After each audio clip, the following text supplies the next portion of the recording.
What would it take for you to abandon your most basic moral intuitions? For some, it pretty much just takes them thinking they have a message from God. But what about you? Would you be willing to carve up kids if you thought that your deity was commanding you to? And if not now, what if you lived in the ancient Near East with no written revelation? What then? If only the psychopathic among us would consider doing such a thing, then why do people have such an easy time rationalizing it when it takes place in the Bible? Let's first start with an overview of biblical violence, shall we?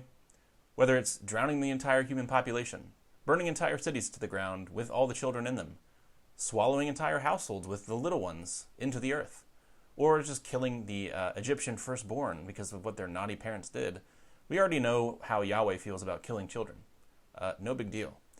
But there are other issues, like there are places like in Deuteronomy and the conquest narratives where human agents are actually instructed to do the butchering. Now, I don't know about you, but there's a lot of places in the conquest narratives and in Deuteronomy, as I said, that are a real trip. That is, unless you've already seared your conscience for Jesus. Anyways, I would venture to guess that the idea of killing children is pretty much disturbing to everyone.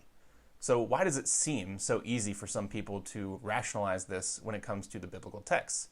Well, it's because a lot of people are constrained by a conservative understanding of the religious texts, such that they pretty much have to engage in this a posteriori obnoxious reasoning, or else their worldview collapses.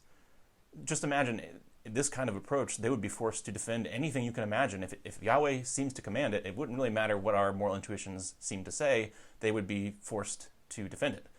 Anything to protect the holy books, right? Well, as I've already alluded to, approaches like this open up some really difficult questions to be asked. For example, if Yahweh can command a soldier to stab a weeping mother holding a toddler in her arms to death if they're in a certain particular people group at a certain time, then why couldn't he also command something like rape as an act of judgment towards a particular people?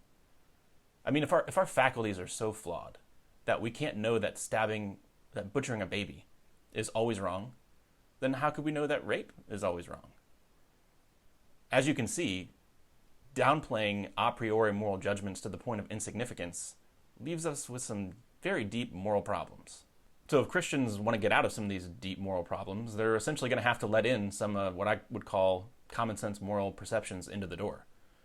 I mean, if I can know a priori that rape is always wrong, then why can't I know a priori that stabbing a toddler to death is always wrong, or perpetuating genocide is always wrong? I mean, if you're a Christian, will you really let your pet theory of inspiration overturn your common sense moral perceptions? I mean, if Christianity turns out to be true, I hope you won't, because maybe God will be disappointed in you for believing stupid things about him.